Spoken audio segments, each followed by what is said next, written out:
Hi, hello, and welcome. This video is going to be about how to keep your dog safe. So we're going to go over the typical do's and don'ts, training, how to break up a dog fight, and how to understand your dog's needs. But first, like and subscribe if you have good faith and this video is going to be good. If you don't have faith, watch the whole thing and then maybe like and subscribe afterwards.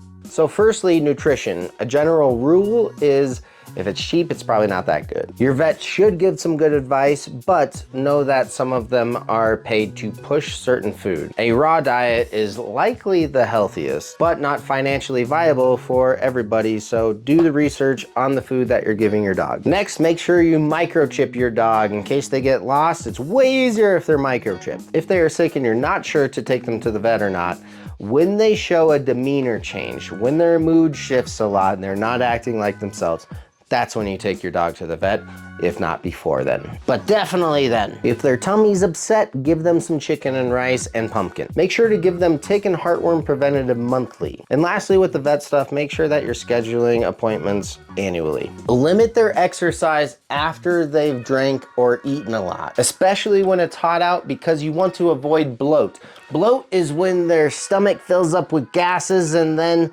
the intestines flip around and it cinches off the...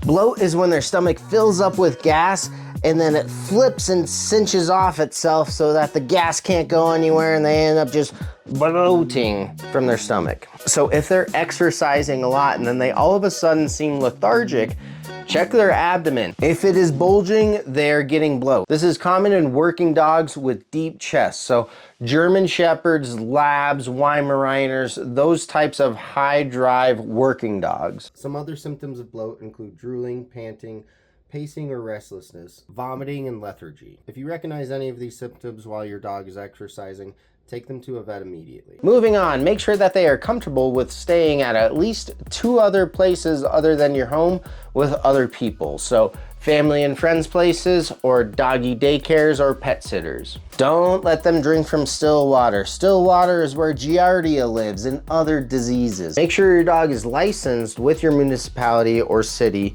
and ensure that they are up to date on their vaccines. Overheating is another serious issue for dogs, and once they have a heat injury, they're more susceptible to getting them again. A good way to tell if your dog is overheating is if their tongue is hanging far out of their mouth while they're panting. And especially if the bottom of their tongue is a lot fatter, this is called shovel tongue, that means that they're really trying to cool down. That is a clear sign that they need to get out of the heat and be cooled down as quick as possible. Symptoms to recognize for overheating include disorientation, vomiting, lethargy, rapid breathing, and excessive drooling. If you recognize these symptoms, get your dog to a shaded area and rub cool water on their underbelly. Or get them into a car or a home with AC as soon as possible. Crate your dog in your car. It's the safest way for them to travel is in a hard shell crate. Also, crate them if they're left alone in your home and they have destructive habits. Crate training is good for every dog, just in case you need to crate your dog at some point.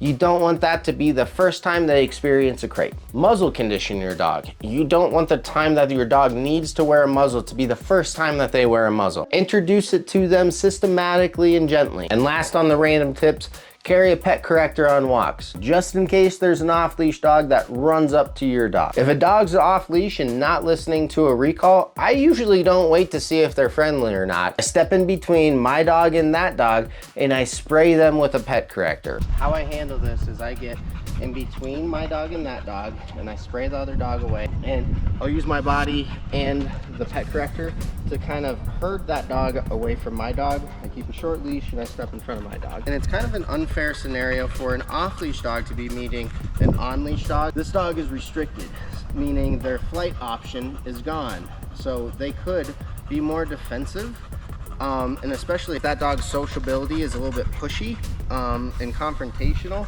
even by accident, it could trigger a nice dog to react at them. So I don't even let the other dog interact. I just spray the dog away. If their owner is close behind, inform them that it's just air so that they don't think that you just maced their dog. So when an off-leash dog runs up to a dog that I'm handling, I spray them away, and even if my dog's social, I'll just tell the other person my dog's not friendly and my dog doesn't want to say hi. And will hopefully make them think about letting their dog off leash when they know they don't have a recall on their dog. Okay, onto training. I wish people viewed finding a trainer like they viewed finding a vet for their dog. First off, we kind of went over this, but don't take your dog off leash when there's possibly other dogs around when you don't have a solid recall on your dog. I love letting my dogs run off leash, but I only do that when I know that they'll come back. So don't be irresponsible and let your dog off leash before you've done solid recall training with distractions. It doesn't count if you have to say it 5 times and raise your voice. Otherwise, you may put them in an unsafe scenario because they don't recall off of wildlife or another aggressive dog. Next, you need to have healthy boundaries with your dog. As long as you don't threaten or intimidate your dog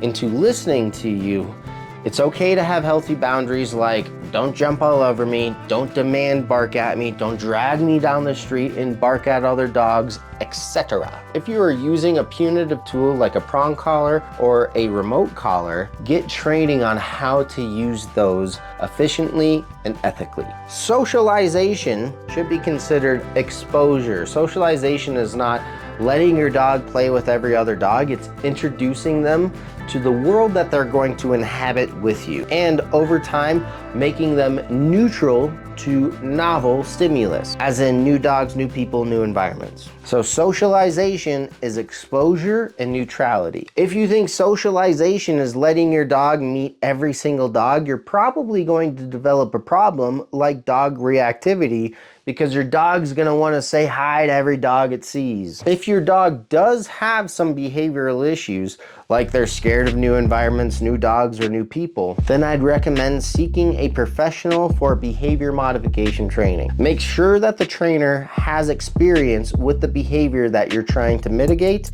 and likely that they're a balanced trainer that uses LIMA, least intrusive, minimally aversive. Essentially, if your dog has a trigger that they erupt at, don't just avoid that trigger. That's going to build up that problem and eventually it's gonna explode. So if your dog has an issue, systematically desensitize them to those triggers. If your dog is wary of strangers, here's a video on how to address that. Dog parks. Don't go to dog parks. You can occasionally, just don't go often. The more you go, the more likely it is that you're going to get your dog into a dog fight. But if you do go, do so safely and ensure that your dog is in the right state of mind before entering the park. Bella, leave it. When inside the park, make sure your dog is still listening to obedience commands like leave it. Bella is learning leave it with the remote collar here, and she blew me off and I enforced it with the vibrate. And here's what I mean by unsocial dogs. This dog does not like Bella's energy and she's trying to slow her down with a hard check right there. And I use a pet corrector here to protect my dog when this fun police bully tries to check her even further for no reason. This dog owner was completely oblivious to the fact that her dog was starting confrontations in the park. The more often you go, the more you'll see dogs and owners like this. It's a good idea to wait outside the park for at least 10 minutes before going in to get to know each dog there. If your dog has a scary interaction with another dog, it's important to let them continue to stay there, to play with other dogs to end on a positive note, rather than leaving the park right away. If the antagonist won't leave, then leave and come back and get some good social interactions as soon as possible. If your dog does not listen to commands like leave it or come when off leash at a dog park, I'd highly recommend e-collar training. But for the most part, just have them meet your friends' dogs, your family's dogs. They don't need to be friends with a crowd of dogs, just like most people don't want to go into a packed bar and say hi to everybody or have everybody say hi to them at once. But if you do go into a dog park and your dog gets jumped or they get attacked out of some other random scenario, here's how you break up a dog fight. Break up a dog fight. If they're actively going at each other, you want to separate them without getting your hands mixed into it. So what I recommend is usually a pet corrector. You can get these at any type of Petco, PetSmart. You're gonna have to press not the middle of this blue cap, but the end of it. That sounds like that. It's a lot louder, but I don't want to startle these dogs.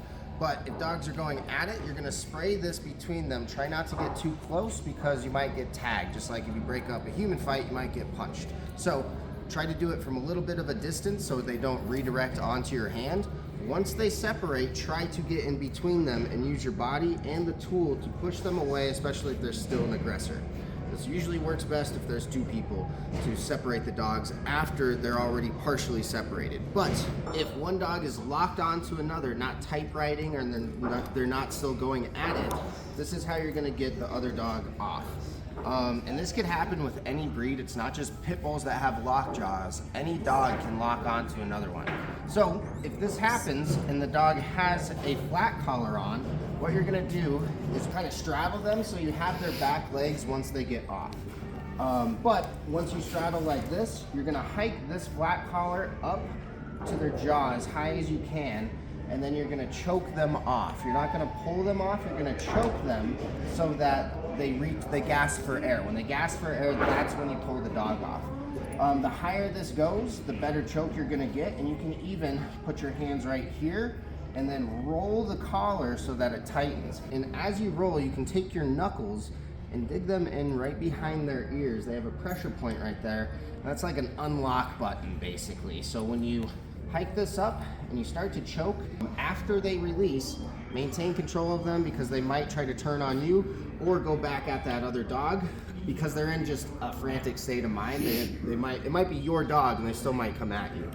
But after they release that dog, then you pull them away. You don't try to pull that dog off of the other dog because you might pull part of the other dog off with them. So after the dog is off, maintain control with your legs and your hands this way and get the dog away from the other one. If the other dog doesn't have a flat collar on, you can use a leash to wrap around their neck up high towards their ears and then try to choke out that way. But try to choke them out so they go for air and then pull the dog away. Some other ways to break up a dog fight would be to grab their back legs, lift them up and twist them around, or to grab a large flat object like a table or a whiteboard and jam it in between the dogs. As a last ditch effort, you could drag dogs to a doorway and slam the door between the dogs until they let go, because if you are alone and you try to break up two dogs, chances are that if they come apart, they're gonna come right back at each other. So try to separate the dogs with a door if you are alone in a home. Okay, lastly, know your dog. Understand your dog. Don't put them in situations that they're not comfortable in without having their back. Not all dogs are comfortable with going to breweries or dog parks or places with a lot of commotion, and that's okay. It's okay if your dog doesn't love saying hi to 5 guests walking into your home, or doing on-leash greetings with a dog that's pulling and is super excited to say hi to your dog. That's okay. You can say no thank you. You can say no to people that have politely asked to pet your dog. And you can definitely say no to the people that didn't ask to pet your dog. If your dog does have deep-seated behavioral issues, it's likely that if you do behavior modification, you're gonna plateau at a certain point. You're gonna get better, and those dogs are gonna go, nope, that's as far as I go. And that's okay. As long as wherever they plateau at, if that behavior is manageable, as in you can control the environment so that the dog doesn't get into trouble, that's okay. So advocate for them when they're uncomfortable. They don't have to be okay with everything, and the things that they do love to do, lean into that. Take the positive psychology approach and do what your dog loves. If you have a dog with high prey drive, teach them fetch. If your dog loves tug, do a lot of tug. If they love to go on hikes, go on hikes. The more you satisfy their biological drives, the happier your dog is gonna be, the healthier they're gonna be, the safer they're gonna be. So with that, I think I'm gonna end this video. Thank you for watching all the way. Please like and subscribe and share and all that stuff. I kind of say that as a formality, but that's actually how the channel grows. And if you think that this video was helpful for you, you can technologically say so by pressing the like button or subscribing. That helps as well. But most importantly, have fun training your dog and keep them safe.